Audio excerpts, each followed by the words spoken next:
So yan na nga guys, dinala ko ito lahat dito sa bahay dahil sinabi ko doon kay ma'am na bibidyuhan ko yung mga tinahi ko.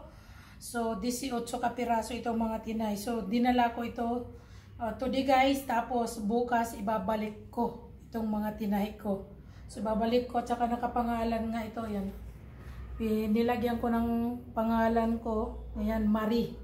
Nilagyan ko ng pangalan ko kasi itong mga tinahi namin guys, mapupunta ito doon sa barangay namin at hindi ko alam kung anong gagawin nila dito, ipapamigay ba o ano, whatever, hindi natin alam kung ano guys, ayan. So, yan ang mga tinahi ko, 18 pieces. So, thank you guys for watching. Thank you so much. Bye-bye. See you sa Ate Haru, tailoring friends. See you again next time. Bye-bye. Hello guys. Good afternoon at saka magandang hapon sa inyong lahat.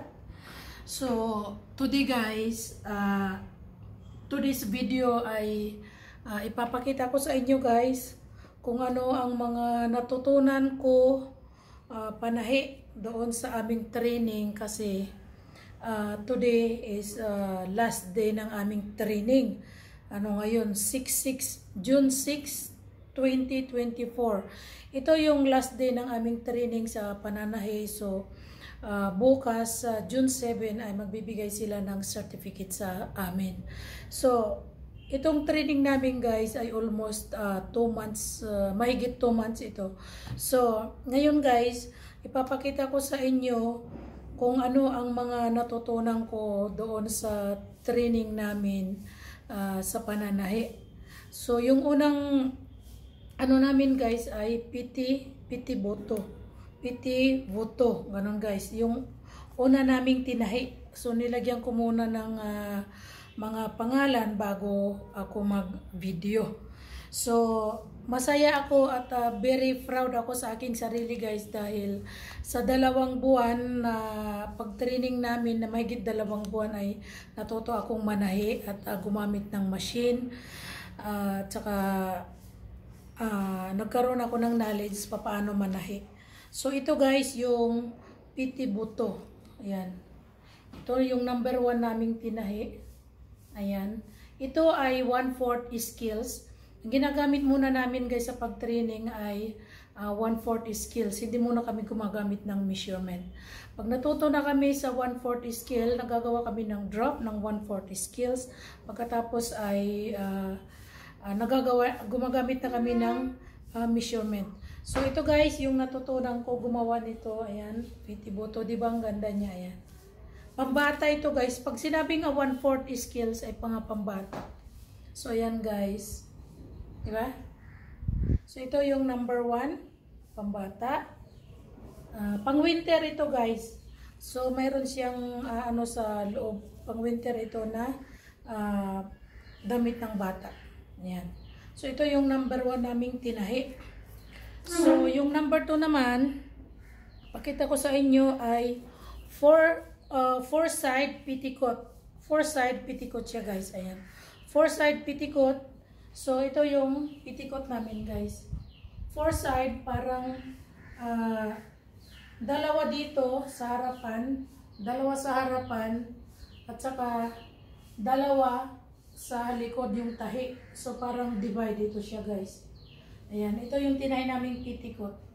Diba guys? So ayan. Petticoat namin ang haba.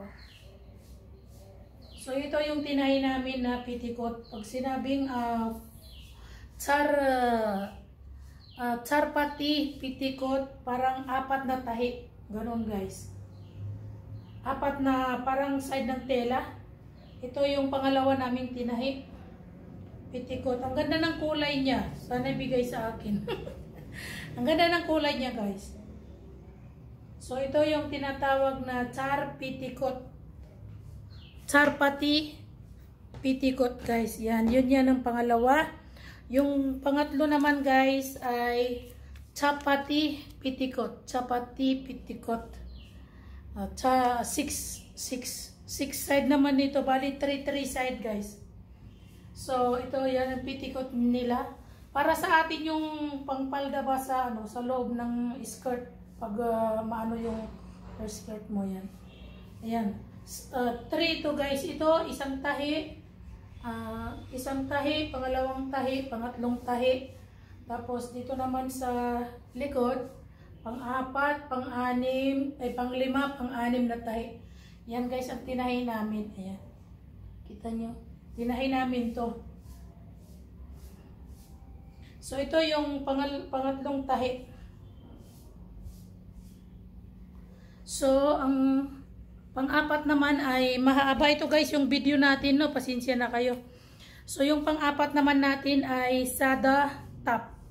Sada top. Ito guys ay Sada topi. Sada topi, yung kalo ng bata. Mga pambata rin ito guys. Ayan. Kalo ng bata. Ito yung pang-4 naming tinahi. Ayan. Di ba?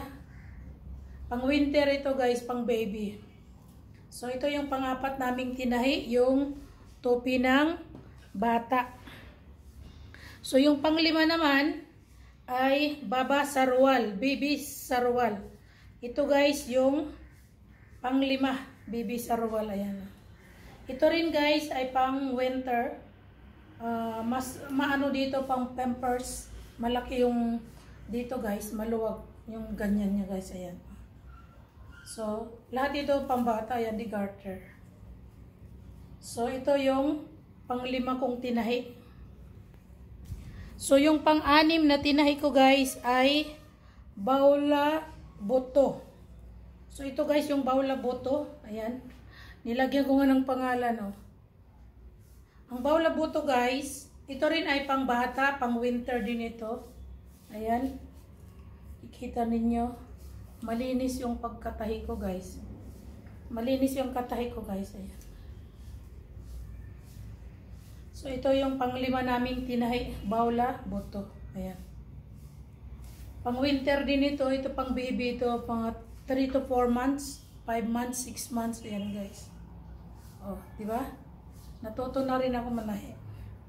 So yung pang-5 naman guys ay ito na yung pang-6. So yung pang-7 naman ay Efron. So ito yung Efron guys na tinahi namin. Yung Efron ay ayan, oh. May bulsa siya dito. May bulsa, dalawang bulsa. Ito ay lalagyan ng kutsara at tinidor. So yan guys yung Efron. Yan, ganyan, Efron, no? So, ito yung pang-7 tinahin namin na Efron. Maganda siya, di ba guys? Malinis rin yung pagkatahi ko. Ikita nyo, malinis yung pagkatahi. Efron. Ito yung pang-7, Efron. So, yung pang-8 naman guys ay Samiz. Sando, Samiz. Ito guys yung Samiz. Ito ay mga lumang ginagamit nila noon ng Nepali. Ito ang sando nila ng mga bata. Ayan guys. Sando. Ayan. Ito ay Samiz. Ang tawag nila dito ay Samiz. Kung baga sa atin, yung sando ba? Yung pangloob. Pero mahaba ito guys. Ito ay pang 10 to 11 years old ito guys. Ayan. So, ayan. Samiz ito guys. Ayan. May slit siya dito.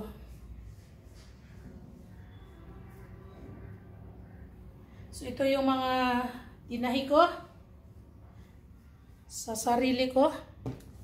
So, yun yung pang-8 sa maids. Yung pang-9 naman guys ay baba shirt. Pag sinabing baba shirt ay yung ano ng bata guys. Yung damit ng bata. Ayan. Ito. Damit ng bata. Ayan. Baba shirt. Ayan. Ito yung shirt ng bata. Ayan. Diba guys? Ang cute niya. Ha? So, ito yung pang-9 na tinahi ko. Tapos, yung pang-10. Hindi ko nalagyan. Ito naman guys ay pang-10. Yung baba kato. Pang-10. Pang-sampo ay yung baba kato. Ayan, baba kato. Pang-sampo. Ito guys. Oh. Yung half pants. Half pants yan guys.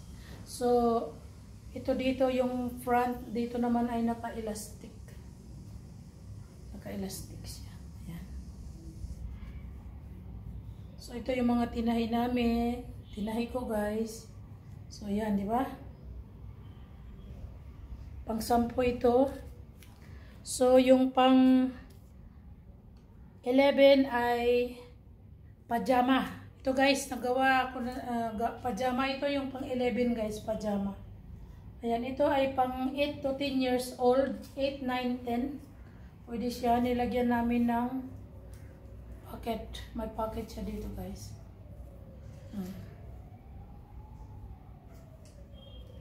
Elastic din. Ha?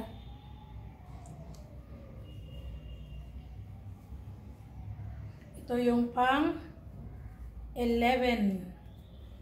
Ang pang 11 ay yung pajama. Yung pang 12 guys ay baby frock. Baby frock.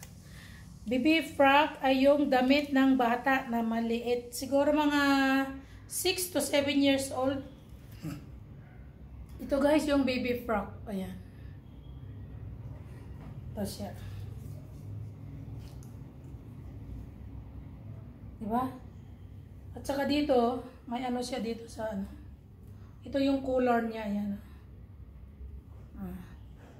Tapos naka-button dito sa likod. Naka-button. Diba guys?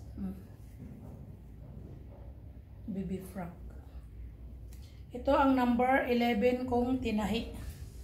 Ayusin ko na lang ito mamaya. Ito yung number 12. Sorry. Ang baby frock ay number 12. Number 12.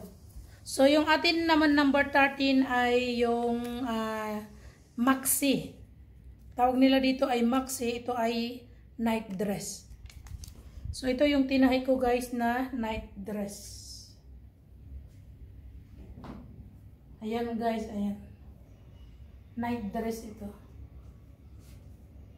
Habang-haba. Diba? Kasi nga sa akin guys.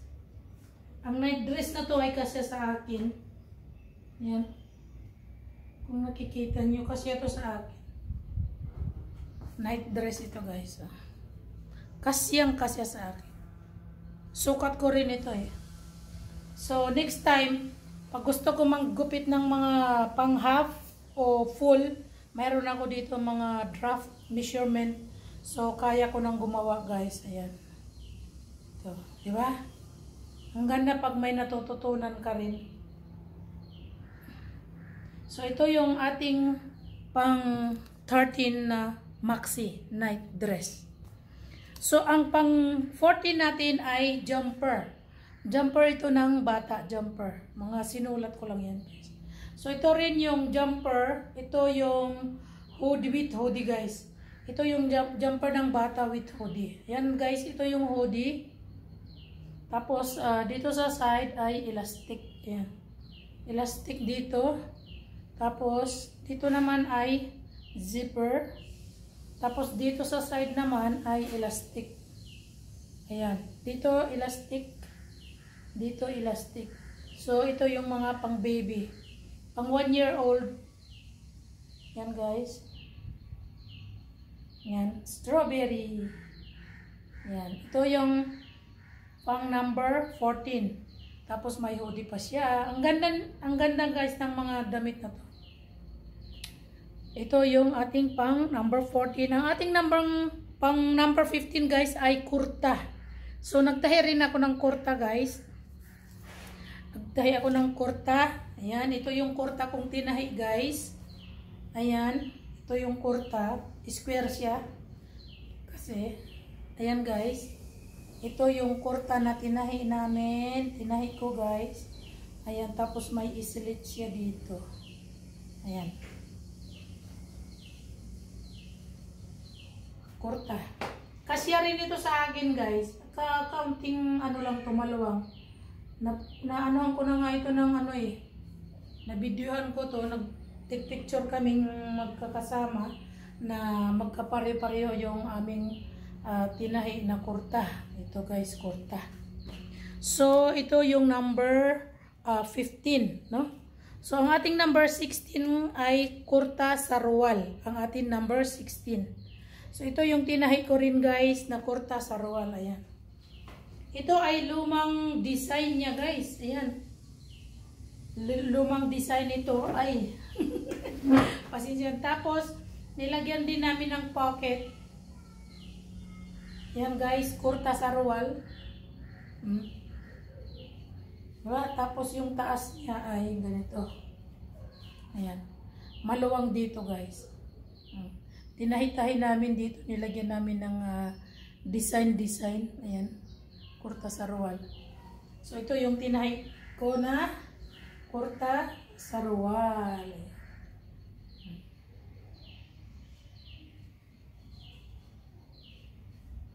So ito yung ating number 16. So, yung number 17 natin guys ay, ang ating number 17 ay Chowbandi Chulo. So, ito yung Chowbandi Chulo. Sa size na namin at ano guys, kami nang bahalang bumili ng sarili naming tela. Kasi para sa amin ito eh. Parang ano na rin namin sa pag hard work namin sa pananahi. So ito ang nabili kong tela guys para sa Chowbandi Chulo ko. So ito yung telang binili ko. Ang ganda ng tela niya guys. Kasya ito sa akin at saka kasya din sa anak ko. So this is the Chowbandi Chulo guys. Ito yung tinahi ko guys.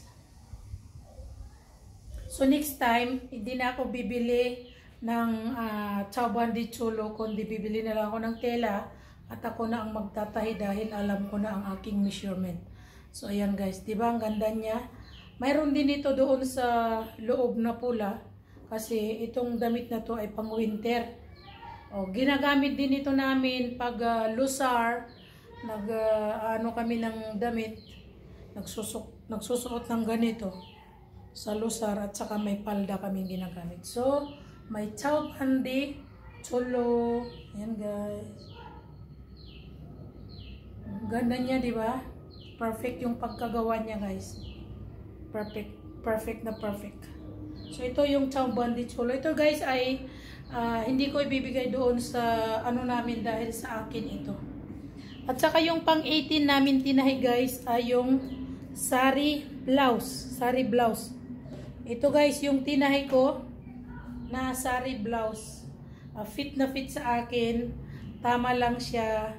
Ang ganda ng sukat niya sa akin ay tamang-tama lang. Ayan guys. Ito rin ay size ko. Tinatahi namin. Kanya-kanya kaming size. Ayan guys. So yung sa akin, fit na fit talaga. Round ano siya ay round sa blouse. Ayan. Tapos yung likod niya, ganyan. Yan guys, likod. At saka yung front niya ay button. Ano kaya mag-design ako yung front niya ay lagyan ko kaya ng zipper dito guys. Ano, mag-design ako na lalagyan ko ito ng zipper. Kasi lahat ng sari, karamihan, ang nilalagay dito ay button. Button guys, yung ano, yung hook ba? Yan. Yan ang nilalagay din sa sari. So, complicated din ang paggawa actually nito guys pag hindi ka marunong mag-draft. Kailangan marunong ka mag-draft. So ayan na guys yung mga ginawa ko during 2.5 months. Like 2 months plus ganon guys. So marami rin akong natutong natuto akong manahi na different size ng mga damit pambata. Yung 1/4 skills, yung 1/4 skills guys, 1/4 na ruler ay yun yung pang bata, yung 1/6 na ruler ay yun yung pang matanda. Sandali lang. So ito guys yung 1/4 na ruler. Papakita ko sa inyo ang 1/4 na ruler. Yan guys. So ito yung 1/4. Ito ay mga pang gagamitin mong skill o magagawa ka ng draft. ito ang gagamitin mo para sa pambata 1/4 scale. Tapos naman guys, yung dito sa likod ay 1/6. Itong 1/6 na scales ay ito yung mga pang matanda. Ito ang ginamit namin guys para sa amin, mga matanda na may edad na matanda yun. Ito guys ang ginamit namin, 1/6 scales at saka 1/4 scales. So bago kami manahi guys, ay gumagamit muna kami ng tinuturuan muna kami ni ma'am paano manahi, paano mag-draft. So ngayon, pinapakita muna niya sa amin, naglilista muna si ma'am kung paano kami manahi. So paano guys, yung measurement, yun yung measurement. So scale, itong ginamit ay pambata. So mayroon kami ditong mga draft. So ito yung una kong pinakita nga sa inyo na mga tinahi namin. Ito ay mga measurement guys. Ito, yan. Measurement ng pambata, yan. Ito yung PT boto, measurement ng PT boto. Ayan guys. So ang pag-measurement nito ay kailangan mo rin mag-divide. Gumamit ka ng division. At saka pag kukunin mo yung length niya, yung pahaba, tapos yung chest, at saka shoulder, yung pambata. So ang gagamitin mong pag-divide ay gagamit ka ng formula ng number 4, number 8, at saka number 12. So, hindi mo gagamitin yung lumbay na i-divide mo. Ang i-divide mong lahat ay 4 divided by 8 and 4 divided by 18, 4 divided by 8 divided by 18, and 12 divided by 18. Yun ang gagamitin mong pag-divide para ka mag-draft, manahi, guys. So, ang solution namin, yun ang ginagawa namin guys ay 4 divided by 18 ay 4.5 plus 1 equals 5.5. So, yun yung chest, yung chate. So, yun yung dinidivide. Hindi na ginagamit ito ang length niya, yung lumbay niya. Lumbay kung sa Nepali ay lumbay, ganun guys, no? Tapos, yung sa armpit ay i-divide mo siya ng 18. So, 8 divided by 18. Ayan guys. So 2.2 equals plus extra na 2.5 equals to 4.7. Ayan guys, i-divide mo siya. I-divide mo siya. Pag pag nanahi ka guys, i-divide mo muna bago ka magtahi. So ang unang gagawin sa pananahi ay di ba magkakaroon ka ng susukatan mo yung tao, pagkatapos ililista mo kung ano yung mga niya sa body, kung ano yung mga size, pagkatapos i-divide mo. Pag i-divide mo na siya guys, makakakuha ka na doon ng solution. So yun yung paggawa mo ng draft. Yan, magagawa ka na ng draft. So gagamitin mo na skill, kung pambata ay 1/4. Pero kung talagang magaling ka na sa pananahi, ay no problem dahil nasa utak mo na lahat yun. So, hindi ka nagagamit ng mga ganitong ruler, mag-draft ka na lang. Ganun guys, so, di ba? So, yung pananahi, ang importante ay marunong kang mag-draft. Dahil kung hindi ka marunong mag-draft guys, tapos bibili ka lang ng tela, tapos tahi ka ng tahi, ay magkakamali ka talaga. Dahil makukonfuse ka. Pero yung mga old na mga guys, na mga nananahi talagang perfect na sila. Katulad sa akin na baguhan lang, mga ilang buwan pa lang, kailangan ko rin ng measurement, draft, at saka magbili ako ng tela, i-draft ko muna yon.